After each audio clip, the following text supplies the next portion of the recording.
চুপ থাকাও একটা শক্তি। সব কথার জবাব দিতে হয় না। সব সময় নীরবতা অনেক সময় সেরা উত্তর হয়ে দাঁড়ায়। একজন স্ত্রীর জন্য সবচেয়ে বড় মানসিক ডক্টর হলো তার স্বামী, যে চাইলেই এক নিমিষের মধ্যে তার মন ভালো করে দিতে পারে। কপাল যেহেতু খারাপ, মন খারাপ করে লাভ কি? কষ্ট যখন জীবনসঙ্গী, তাহলে আফসোস করাটাও বোকামি।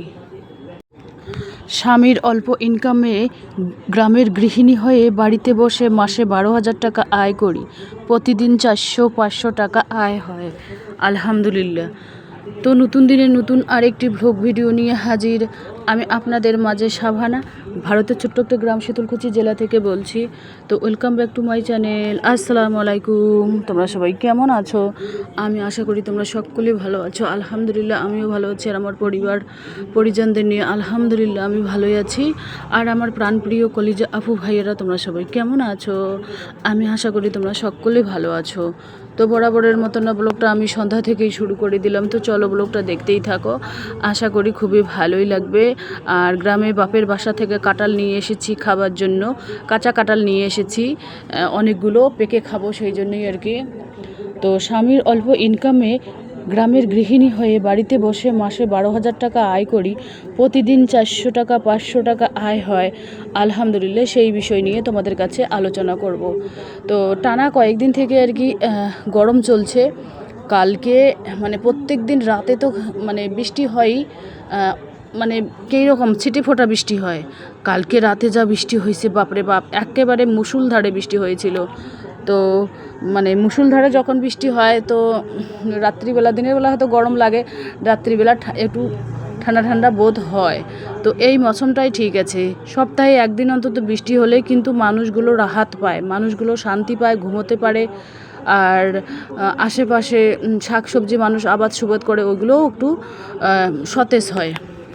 তো যাই হোক, মেন টপিকে আসি। স্বামীর অল্প ইনকামে গ্রামের গৃহিণী হয়ে বাড়িতে বসে মাসে 12,000 টাকা আয় করি। প্রতিদিন 400-500 টাকা আয় হয়, সেই বিষয় নিয়ে আলোচনা করব। দেখুন, আমি কিন্তু দুইটা ব্যবসা করি। মুরগি আর কবুতর লালন পালন করি।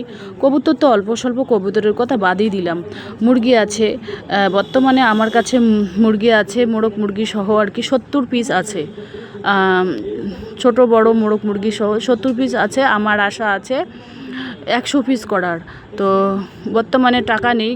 কয়েকদিনের মধ্যে ওই যে প্লাস্টিকের যে আমার ব্যাংকটা আছে, ওটা একটু কেটে তারপরে ওই টাকা দিয়ে মানে ঠান্ডার সময় আমি আর কি ডিমের মুরগি 30 পিস নামাবো।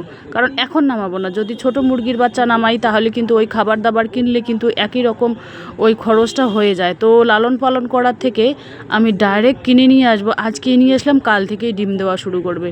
তো এটাই আমার জন্য ঠিক আছে আর কি। তো ওই মুরগির ডিম বিক্রি করি, আলহামদুলিল্লাহ। আবার লাইলন ব্যাগগুলো যা আছে, 10 টাকা 20 টাকা 25 টাকা, আমি 3 ধরনেরই ব্যাগ বানাই। তো সেই ওই দুই দিক থেকেই কিন্তু আমার ইনকাম, আলহামদুলিল্লাহ। আমি 12,000 টাকা আয় করি প্রত্যেক মাসে। মানে বাড়িতে বসেই 12,000 টাকা আয় করি। আর প্রতিদিনই আমি 400-500 টাকা আয় করি। 400 টাকা আয় করলে কিন্তু 12,000, আর 500 টাকা আয় করলে 15,000, তা ধরলাম 12,000 টাকা। তোমরাও চাইলে আমার মতো করে বুদ্ধি খাটিয়ে কিন্তু ঘরে বসে থেকেই আরামসে 400-500 টাকা ইনকাম করতে পারো, যদি বুদ্ধিটুকুনো খাটাতে পারো। বুদ্ধিটুকুনো খাটাতে না পারলে কিন্তু কোনোই কিছু করা সম্ভব না।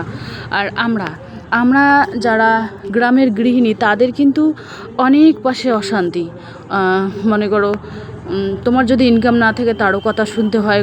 মানে কারো কাছে কোথাও গেলে হাত পাততে হয়, হাজব্যান্ডের কাছে, ছেলে মেয়ের কাছে। কেউ তোমাকে 10 টাকা দেবে না।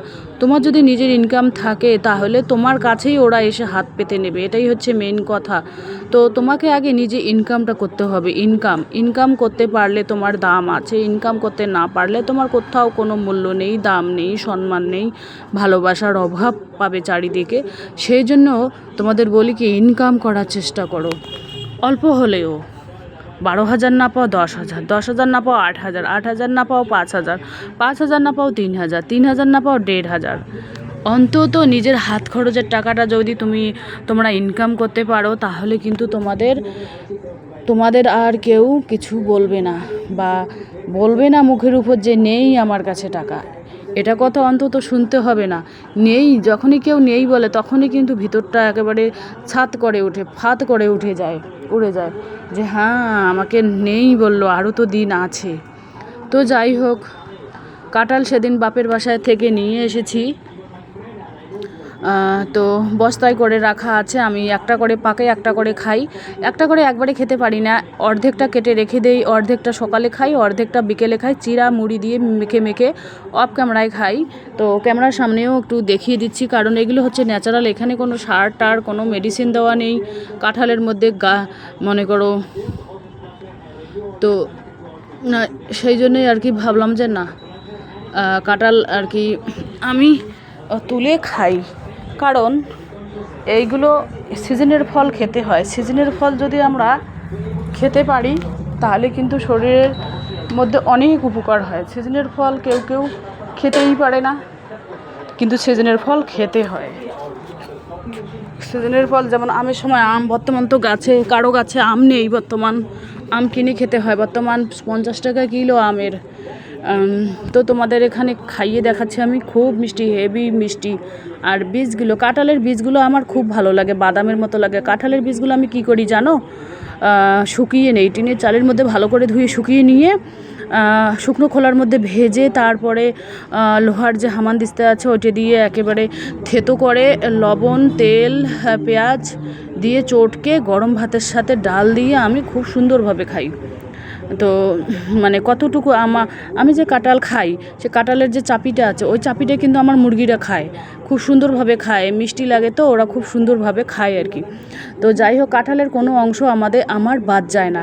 আর আমরা তো গ্রামের মধ্যে কাঁঠালকে অবহেলা করি, কিন্তু শহরের মধ্যে কাঁঠালের বীজ দিয়ে মটন রান্না করবে, পোলট্রির মাংস রান্না করবে, খুব সুন্দর যত্ন সহকারে রান্না করে খায় ওরা।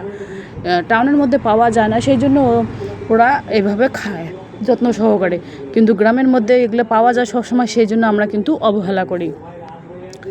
তো তোমরাও চাইলে আমার মতো করে ঘরে বসে থেকে, গ্রামের গৃহিণী হোক আর শহরে গৃহিণী হোক, ঘরে বসে সংসার সামলিয়ে যদি প্রত্যেক মাসে 12,000 টাকা করে আয় করতে পারো, তাহলে একেবারে বললে জীবন একেবারে নিঃস্বাধীন, একেবারে কি বলবো আর। তো যাই হোক, আমার ব্লগটা আজকে কীরকম লাগলো একটু কমেন্ট বক্সে লিখিয়ে দিও। তো তোমরাও এই সিজনের ফল খাওয়ার চেষ্টা করো, কিন্তু ছেলেমেয়েরা আমার এই কাঁঠাল খেতে চায় না, হাজব্যান্ড তবুও খায় অল্প স্বল্প, ছেলেমেয়েরা খেতে চায় না, টোটালিই খেতে চায় না।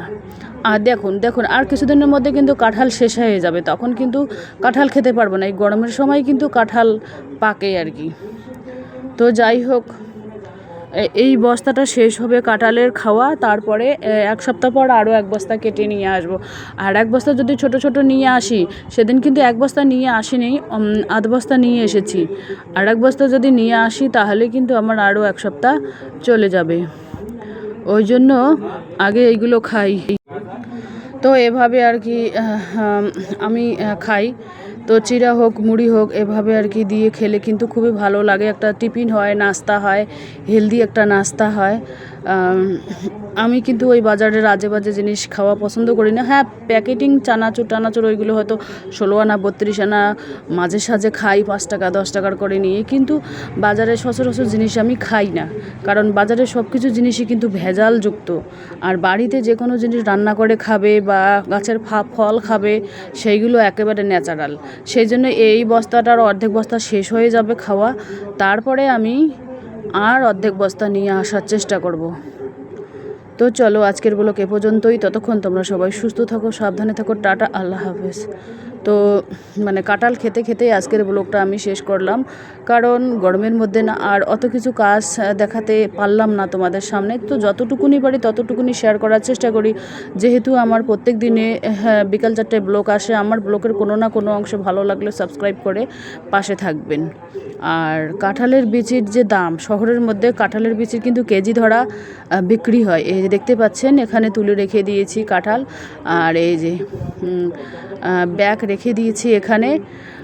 আর বৃষ্টি হচ্ছে বাইরে, এই যে দেখুন, মানে সকালের ব্লগটাও এখানে শেয়ার করলাম। 7 সকালে উঠে যা বৃষ্টি হচ্ছে অঝরে, তো ভাবলাম যে জানালা থেকে ব্লগটা তোমাদের কাছে শেয়ার করা যাক।